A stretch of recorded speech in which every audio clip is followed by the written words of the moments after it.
Une chose importante à noter, c'est qu'on peut utiliser cette présentation du morceau en entier avec toutes les parties bien visibles pour supprimer une partie en particulier dans son ensemble.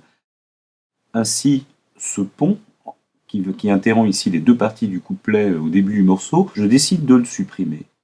Donc pour ça, je vais sélectionner tout le pont, je vais utiliser encore la commande le plus proche, ce sera plus facile. Donc voilà, trait jaune, toute la structure, je monte bien jusqu'au moment de la batterie.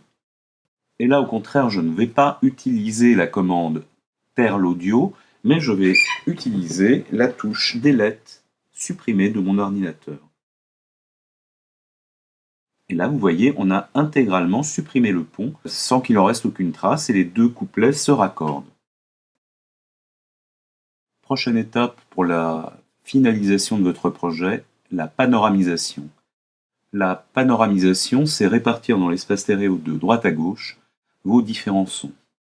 Le réglage s'effectue ici, donc sur cette échelle graduée de gauche à droite. Tout simplement, on déplace le curseur.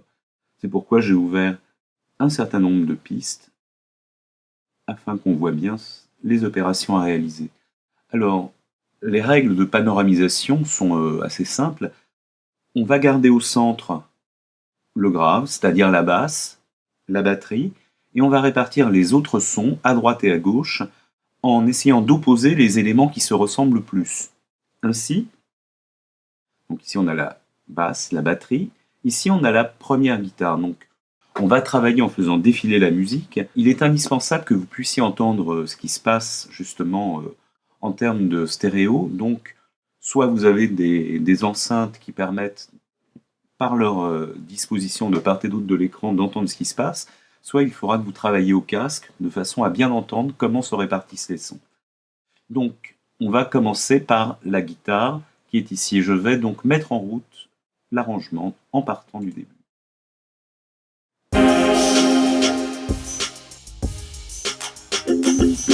Voilà, cette guitare qui pour l'instant est au centre, je vais la mettre à gauche. Voilà. Et donc, ce jeu rythmique, on va le contrebalancer par la rythmique créée par le synthétiseur ici, qu'on va mettre à l'opposé. Voilà, elle est passée complètement à droite. Et maintenant, on va s'occuper des accents. Alors, les accents, il y en a de deux types. Ceux-là qui commencent dès le début, au moment de l'introduction. Et donc, comme ils commencent au début en même temps que la première guitare, on va les placer de l'autre côté. La guitare est à gauche, donc ces accents, on va les placer à droite, mais pas complètement à droite, on va les placer au milieu, à 50%.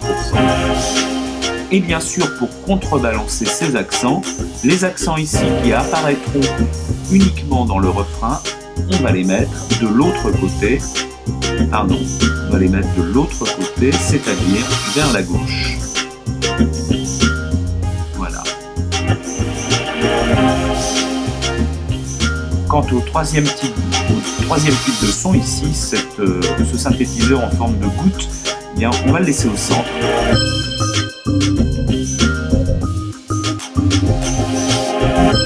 Voilà, là on peut bien entendre la répartition stéréo des différents éléments.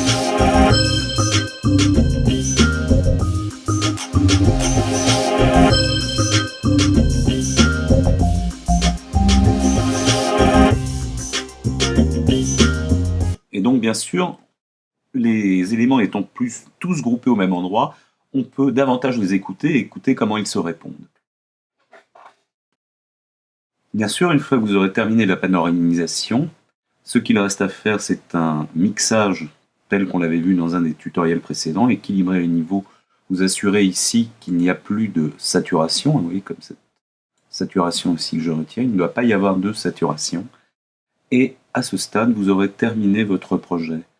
Reste à l'envoyer avec des consignes nouvelles que je vais vous donner dans le prochain tutoriel.